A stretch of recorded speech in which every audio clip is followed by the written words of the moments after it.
ब्राह्मणों को भोजन क्यों कराया जाता है? क्योंकि भगवान के मुख से अग्नि का और ब्राह्मण की उत्पत्ति हुई। ब्राह्मणो मुखमासीद, वेद कहता है उस विराट पुरुष के मुख से ब्राह्मण निकला है, भुजाओं से क्षत्रिय निकला है, पेट से वैश्य और पैरों से शूद्र।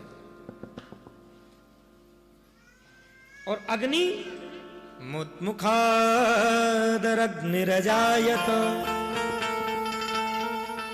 भगवान के मुख से ब्राह्मण की उत्पत्ति हुई है और भगवान के मुख से अग्नि की भी उत्पत्ति हुई है।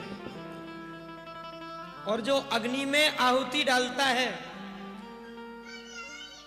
तो भगवान प्रसन्न होते हैं, मानो वो भगवान के मुंह में डाल रहा है। अग्नि में स्वाहा, भगवान प्रसन्न हो जाते हैं। यज्ञ करने से, हवन करने से भगवान प्रसन्न होते हैं, स्वाहा।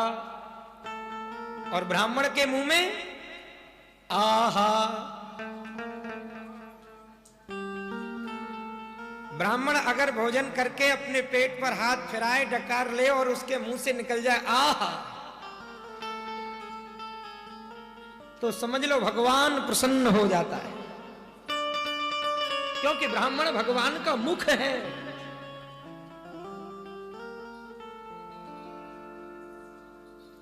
पंडित जी के पास में जाते हैं, महाराज समय बहुत खराब चल रहे हुए, जन्म कुंडली देखो।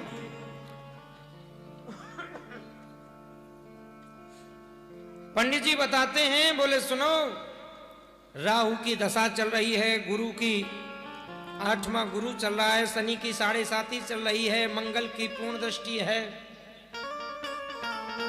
मार्केश ग्रह चल रहे हैं, क्या करूं महाराज?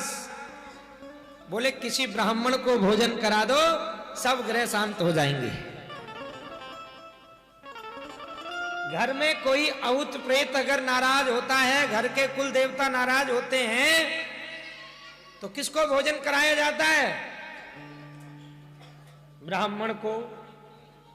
घर में जब श्राद्ध पक्ष आता है, किसी कुल देवता का श्राद्ध समर्पण करना होता है, तो किसको भोजन कराया जाता है? ब्राह्मण को। और जब कोई घर शुद्धि की बात आती है, घर में किसी का जन्म होता है, तो किसको भोजन कराया जाता है? ब्राह्मण को।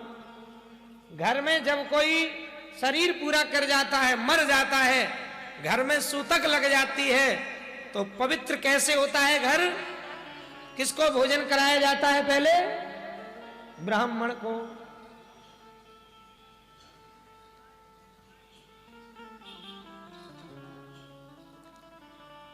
ब्राह्मण को भोजन कराने से भगवान प्रसन्न होता है। और देखो, हम सब लोग कहते हैं महाराज आशीर्वाद दो। अरे आशीर्वाद कोई मांगा जाता है क्या? कहकर के अगर आपने उससे आशीर्वाद लिया तो वो फलित नहीं होगा। आशीर्वाद का अर्थ है कि तुम ऐसा कृत्य करो जिससे संत ब्राह्मणों की, गुरुजनों की आत्मा प्रसन्न हो, और जब उनकी आत्मा प्रसन्न होगी तो आशीर्वाद आपको स्वतः प्राप्त हो जाएगा, भगवान आप पर पूर्ण कृपा करेगा। आप अपने माता पिता की सेवा करो, उनका आशीर्वाद आपको स्वतः ही प्राप्त हो जाएगा। वो भले ही मुख से न कहें कि आपको आशीर्वाद है, आप ये फलेंगे, ये फूलेंगे, कुछ कहने की जरूरत नहीं है महाराज। वो भले ही मुख से न कहें, लेकिन उनकी आत्मा को शांति जब मिलेगी, उनकी आत्मा जब प्रसन्न होंगी, तो वह आशीर्वाद आपको दिन दूना रात चौगुना करेगा।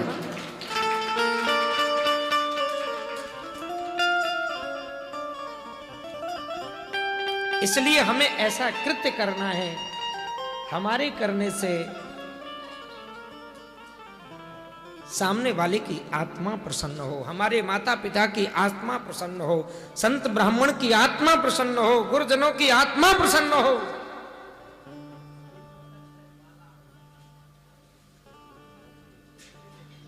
वृंदावन में नित्य जो भोजन प्रसाद वितरण चल रहा है,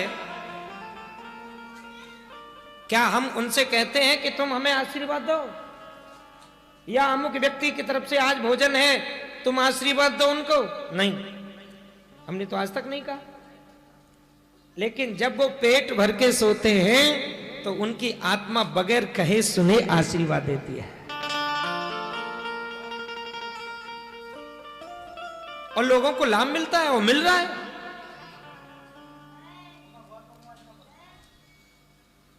आज भगवत प्रेमियों, भगवान ने भी ब्राह्मण का सम्मान किया है। भगवान आता ही संत और ब्राह्मण, गौ और देवताओं के लिए है।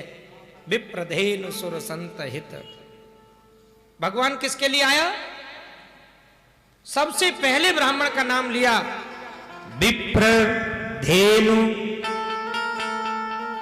धेनु माने गौ, तीसरा देवता और चौथा संत हित। और लीन मनुज अवतार, भगवान मनुष्य किस लिए बने? ब्राह्मणों के लिए, संतों के लिए, गौ के लिए, देवताओं के लिए। बाबा तुलसीदास जी रामचरितमानस प्रारंभ करने जा रहे हैं, कह रहे थे वर्णौ राम कथा रघुवर की। अब मैं राम कथा शुरू कर रहा हूं, लेकिन करने क्या लग गए कि वंदौ प्रथम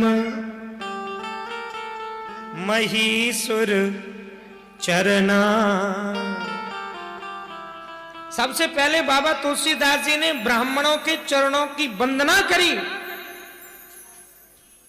महीसुर, मही माने पृथ्वी, सुर माने देवता।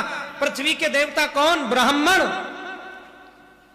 ब्राह्मणों की चरणों की सेवा करके जब राम कथा को लिखना प्रारंभ किया,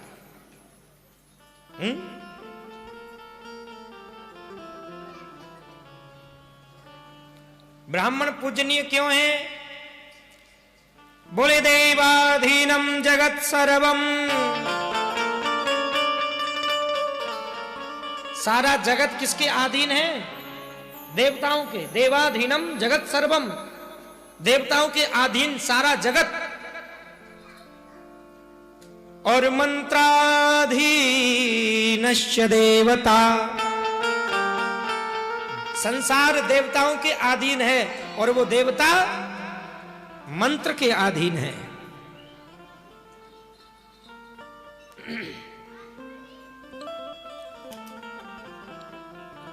मंत्र बोलकर के ही तो आवाहन किया जाता है, आगच्छ भगवंत देव स्थाने चात्र सुस्थरो भवः, यावत् पूजा करिष्यामि तावतम संघो भवः। मंत्र से ही भगवान को आना पड़ता है, मंत्र से ही आवाहन किया जाता है। तो संसार देवताओं के अधीन, देवता मंत्र के अधीन, और वो मंत्र ते मंत्रा ब्राह्मणाधीनम, और वो मंत्र ब्राह्मण के अधीन है। इसलिए ब्राह्मण को पूजनीय माना जाता है। प्रेम से बोलना पड़ेगा राधे राधे। राधे। भगवान ने यहां आकर के दो का गुणगान गाया है, एक ब्राह्मणों का और एक संतों का। भगवान संतों का भी बड़ा आदर करते हैं। मोते अधिक संत कर लेखा, मेरे से बड़े कौन है? मेरे संत। भगवान कहते हैं मैं संतन को दास, संत मेरे मुकुट मणि। गीता जी में कहा साधवो हृदयाम महम, साधु जो है वो मेरा हृदय है, संत भगवान का हृदय है। ब्राह्मण भगवान